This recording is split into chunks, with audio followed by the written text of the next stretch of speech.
Bonjour, c'est Claire-Lise. Nous sommes dans le podcast des 13 dynamiques du féminin sacré.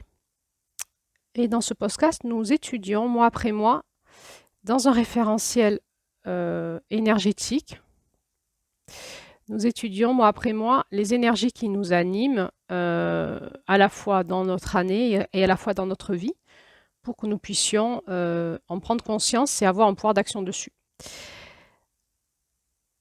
Sommes en train d'étudier la dynamique du mois de juin.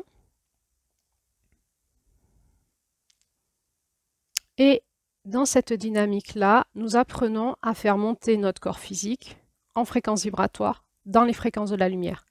Nous apprenons à installer notre lumière jusque dans nos cellules, dans notre structure physique, pour pouvoir la rayonner dans le monde. Nous avions vu dans les audios précédents, les mois précédents, que nous pouvions dire que nous étions faits de 3 mondes différents, le monde de la matière, le monde de l'énergétique et le monde de la vibration. Et ces 3 mondes semblent être régis par des lois physiques totalement différenciées. Et c'est comme s'il y avait des espaces, comme s'il y avait dans ces couches des espaces différenciés. Et aujourd'hui, la science essaye de comprendre l'intrication, l'articulation entre les couches parce qu'ils n'ont toujours pas trouvé les lois qui transforment la vibration en énergétique, les lois scientifiques, physiques, et les lois qui transforment l'énergétique en matière. Par contre, nous savons le faire de manière naturelle puisque nous sommes unifiés dans ces 3 mondes-là. Et ces 3 mondes, ce sont nous-mêmes et notre corps physique. Lui, il est régi par ces 3 mondes, donc il en a l'intelligence. En ce mois de juin, nous apprenons donc à faire monter les fréquences vibratoires dans la matière, c'est-à-dire à travers à la fois les champs énergétiques, nos champs énergétiques, et à travers nos champs physiques. Et c'est si nous arrivons à faire ça, si nous arrivons à faire monter la fréquence de notre corps, la fréquence de nos corps énergétiques dans nos corps de lumière, avec nos corps de lumière, nous sommes unifiés. Nous avions vu au mois de mai que ça nous demandait un décapage de nos corps énergétiques et de notre corps physique pour pouvoir petit à petit rentrer dans les fréquences de la lumière, dans la matière. Aujourd'hui, j'avais envie de vous parler de la puissance de la prière. Nous avons déjà abordé cette notion en mars. Qu'est-ce que c'était que de prier? Donc, je vous renvoie à l'audio sur l'énergie du masculin en mars.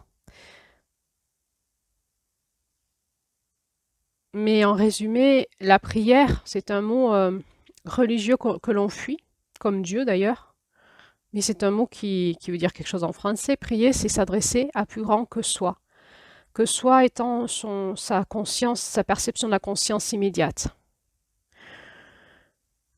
Prier, c'est se reconnecter à des fréquences vibratoires qui sont supérieures à la nôtre en termes d'incarnation dans notre espace physique, dans notre espace où on se sent séparé, différencié, alourdi.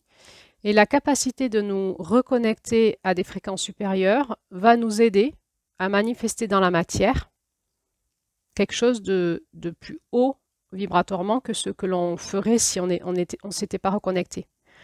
Ce conte de juin nous parle de ça, de notre capacité à nous reconnecter à la fois à des fréquences amies extérieures à nous qui viennent nous aider dans nos difficultés dans la matière, dans nos difficultés dans la dualité, et à la fois nous reconnecter à l'intérieur de nous, à notre fréquence source, à notre oranda, à notre être spirituel, à notre essence spirituelle, pour pouvoir augmenter, faire petit à petit par cette reconnexion, faire augmenter en fréquence notre corps physique de la fréquence de notre être intérieur, de notre lumière intérieure.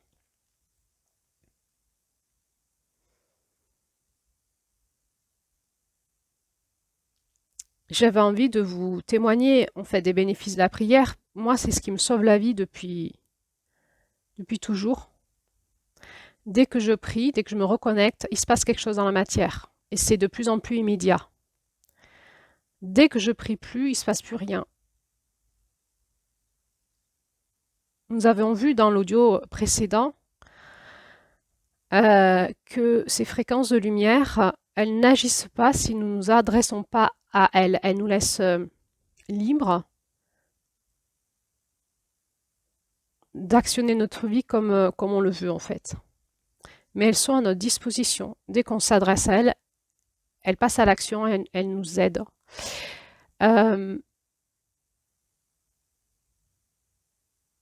La prière, c'est une puissance phénoménale. Je crois que les gens qui prient sont des gens qui changent le monde. Mais qu'est-ce que ça veut dire prier? Est-ce que c'est, comme on nous a appris dans les religions, s'adresser à quelqu'un d'extérieur à nous? Est-ce que c'est avoir une posture de mendiant et dire s'il vous plaît, faites ci, faites ça, et demander comme un distributeur automatique la dernière friandise qui est là parce qu'on en a très fort envie? Ou... En fait, ça fonctionne pas.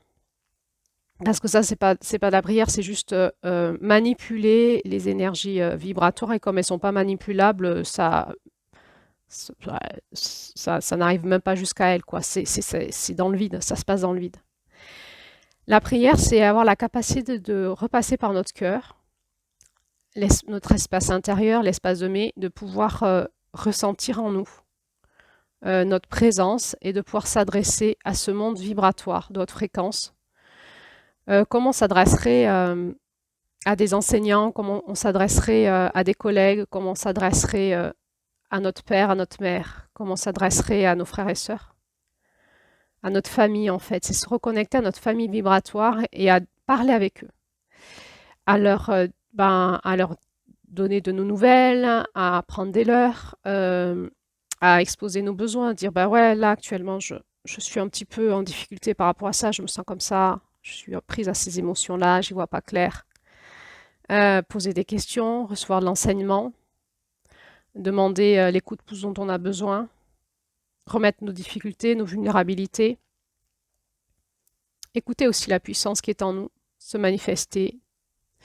Ce dialogue intérieur va nous sortir de nos scénarios relationnels, victime, persécuteur, sauveteur. Ça, c'est très précieux. Ça va se faire à l'intérieur de nous, dans cette reconnexion intérieure, mais il va se passer aussi des choses dans notre vie réelles. C'est-à-dire que on va être soutenu, étayé, il va y avoir des synchronicités. Mais ce que je voudrais vous parler encore plus aujourd'hui, c'est dès qu'on se reconnecte à ces fréquences-là, par la présence, par la prière. Donc, il faut prendre un long moment pour aller écouter, discuter. C'est un rendez-vous. Moi, je conseille vraiment les rendez-vous quotidiens, le matin, le soir, pour aller discuter, donc dans ce ralentissement, cet espace de tranquillité à l'intérieur de nous avec ces fréquences-là, ces fréquences de lumière. Parce que ça va transformer notre conscience, nos pensées, nos émotions, mais ça transforme aussi nos énergies cellulaires. Ça transforme aussi notre ADN. Et il y a quelque chose qui est assez, entre guillemets, magique, il n'est pas, c'est une discipline, on est allé le chercher. Mais dès que vous vous reconnectez à ces fréquences-là, dans votre corps, dans votre cœur, à l'intérieur de vous, et que vous vous laissez activer par ces fréquences, c'est-à-dire elles vont vous dynamiser de l'intérieur, votre aura change. C'est-à-dire que vraiment, vous vous allégez, vous vous illuminez, et juste le fait que vous soyez en présence avec les autres va dynamiser les autres vers ces fréquences-là. Et il y a quelque chose qui est magique en vous qui se passe, beaucoup plus de joie, de lumière, hein, de foi, d'évidence, de légèreté, mais aussi dans vos relations, dans vos conversations, qu'elles soient profondes ou superficielles, hein, que ce soit avec un commerçant de votre village, au marché, à une fête ou dans l'intimité d'un repas un soir sous les étoiles. Les conversations ne sont pas les mêmes, mais la façon dont vous êtes dynamisé à l'intérieur de vous transforme à votre insu. Et quand je dis à votre insu, c'est que ce n'est pas un effort. C'est comme ça se passe, ça se diffuse, ça vous active. Ça vous éclaire l'intérieur et ça éclaire toute votre conscience, vos pensées, vos émotions, votre présence à votre corps, la paix intérieure. Et ça va se diffuser vers les autres. et ça aimante à vous des choses, en fait. Les autres se sentent activés par vous dans une certaine fréquence et ça les bonifie. Ça agit sur vous comme un soleil, en fait, comme un soleil qui éclaire le monde et il y a des personnes qui, en votre présence, se sentent vraiment mieux, bien. Et du coup, vont devenir très sympathiques avec vous. Et ça devient très agréable. Dans cet espace-là, il n'y a aucun ego, il n'y a aucun pouvoir possible, puisque dès qu'on arrête de prier, ça s'éteint, en fait. C'est-à-dire qu'on sait que ça nous traverse et que ce n'est pas nous. Mais que nous avons cette capacité à être comme un générateur de lumière à travers notre corps. Et plus on se reconnecte à ces fréquences-là, à ces sources-là que l'on choisit, plus on va les rayonner dans le monde. Et évidemment, avec à notre centre l'appel, l'invitation à se reconnecter à notre propre source d'amour pour être vraiment nous-mêmes. Et pas un être religieux, mais être vraiment nous-mêmes, dans l'amour, soutenu par ces fréquenceurs de lumière qui viennent nous aider à manifester dans la matière ce que nous sommes.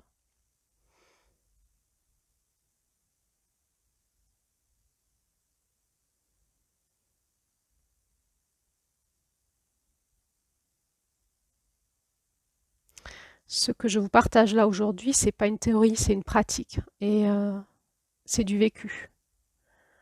Et c'est pas du vécu de quelqu'un qui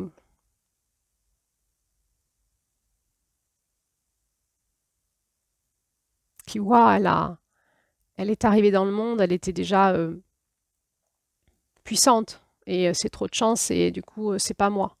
Non, moi, ce que j'ai vécu dans ma vie, c'est beaucoup de souffrance. J'ai vraiment beaucoup vécu être traîné dans la boue ou me traîner dans la boue. Mais quand je vous parle de l'espace de la prière, ça vous sort de la boue. Et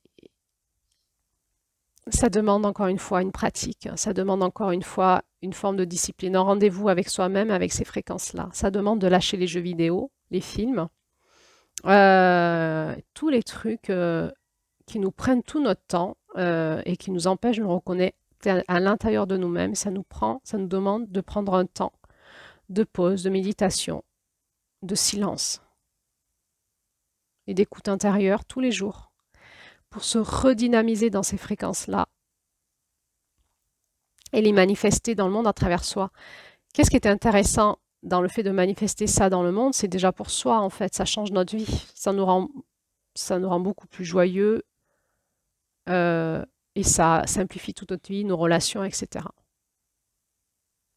Mais c'est un chemin. C'est petit à petit que ça se fait. Donc il faut le vivre. Pour le vivre, il faut s'y engager. Il faut démarrer. Et juin vraiment nous invite encore une fois, c'est une porte qui nous invite encore une fois à nous reconnecter à la prière comme Mars, mais d'une façon encore plus incarnée que Mars. Juin, c'est la partie de nous qui sait déjà faire, qui sait déjà prier et qui va l'oublier, se faire happer et s'en rappeler quand on en a besoin. Et comme elle sait faire, elle manifeste immédiatement dans la matière. Juin nous propose de retrouver en direct le chemin vers notre lumière intérieure pour le manifester tout de suite dans le monde, dès qu'on en a besoin. Donc on connaît déjà le chemin. Et pour le connaître, il faut l'avoir exploré. Voilà. Si j'avais qu'une chose à enseigner, ça serait que la prière. Mais je peux que vous inviter à aller l'explorer par vous-même. Des fois, on me dit, je ne sais pas prier. C'est juste, tu te reconnectes à l'intérieur de toi et tu discutes dans ton cœur avec ces fréquences de lumière. Oui, mais je ne sais pas faire. Est-ce qu'il faut un chapelet? Est-ce qu'il faut... Alors oui, on peut utiliser des rituels qui nous aident dans la discipline. Ça, c'est Mars, en fait. Mais en juin, on sait faire en direct. Donc, suivant où on en est dans nos espaces de reconnexion, on peut utiliser des pratiques qui nous aident à nous intérioriser et à reconnecter ces fréquences. On peut allumer une bougie, on peut mettre ses mains sur son cœur, se fermer les yeux. Si on veut prier une fréquence particulière, comme Marie ou le Christ, ou celle qui vous convienne, eh bien, on peut utiliser des prières toutes faites.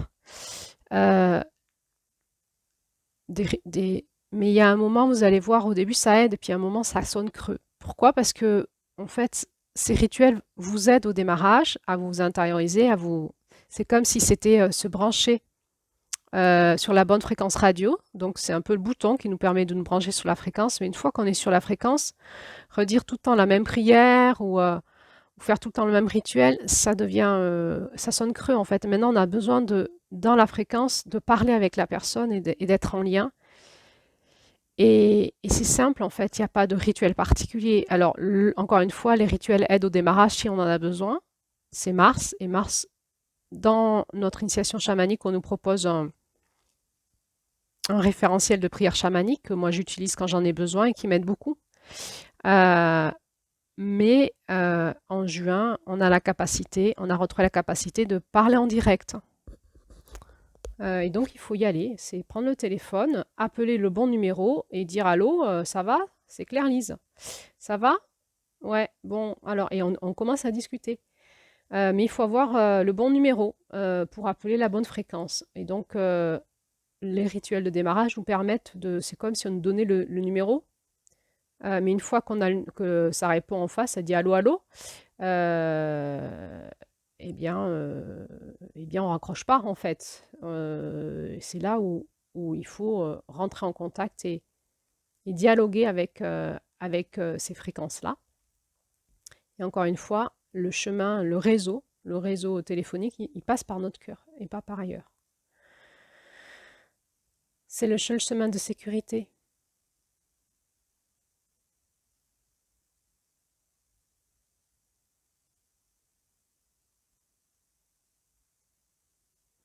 Pour pas être embrouillé par les fausses lumières.